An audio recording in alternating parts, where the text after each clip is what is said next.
When T.R. woke me up, he said, Rosa, said, we got to get up and leave here. Said they done started. And I didn't want to go.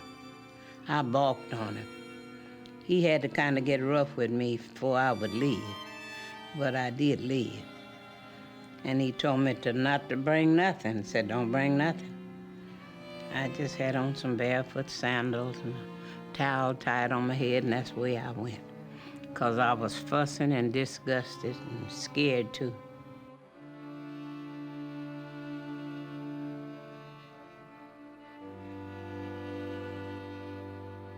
I remember my mother putting us,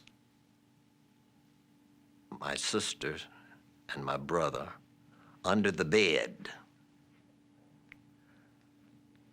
I remember the people coming in, white people coming into our house with torches, setting the curtains on fire and setting our house on fire. And one stepped on my finger while I was under the bed.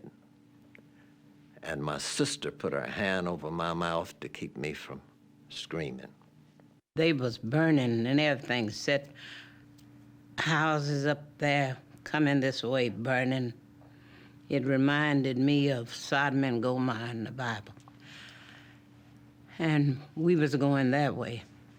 He said, everybody get out in the opening where they'll see you and won't nobody get hurt. And he was right.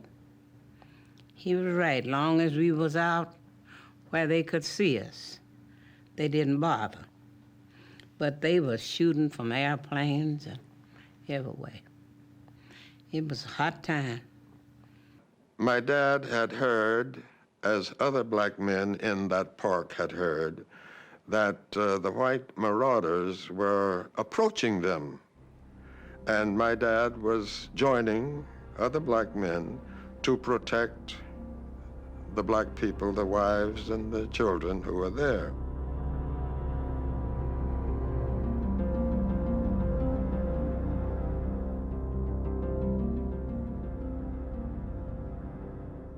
The next thing that I remember was that we saw a railroad train with boxcars attached to it, and in at least two of those boxcars, there were soldiers in uniform, and they were white soldiers. And they was just like this with them shotguns, just like this. And of course, I just knew everybody gonna be killed myself.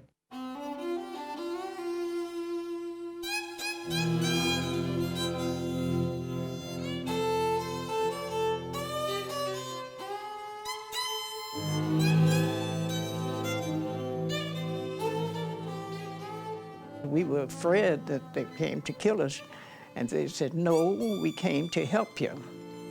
And they wanted to take the men and leave the women and children out there.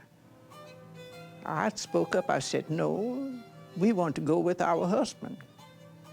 If you're going to kill them, kill us all together. During the riot, black men had taken up arms to protect their families. Now they were charged with incitement, taken off to jail or the county fairgrounds, and tagged for identification.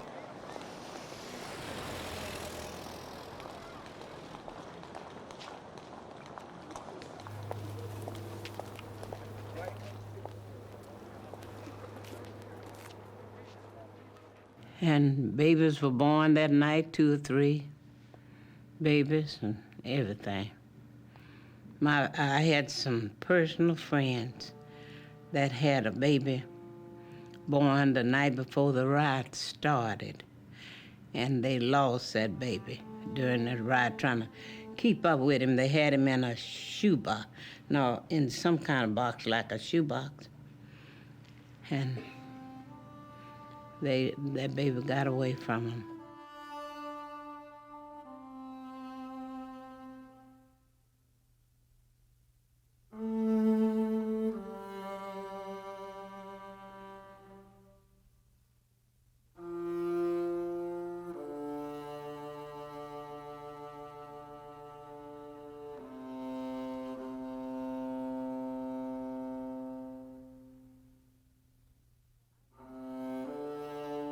I never had any feeling. It was such a shock until, I don't know, that the Lord just strengthened me.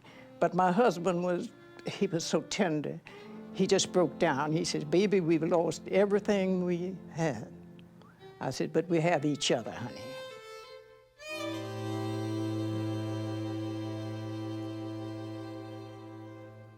I never shed a tear with him. In fact, I never have been angry. I felt sorry for the people that treated our folks like that.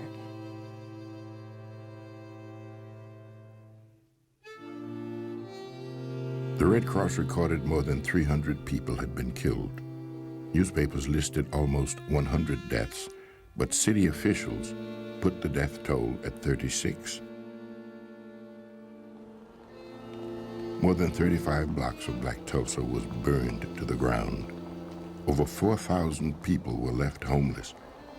Still, most of the people of Greenwood refused to leave.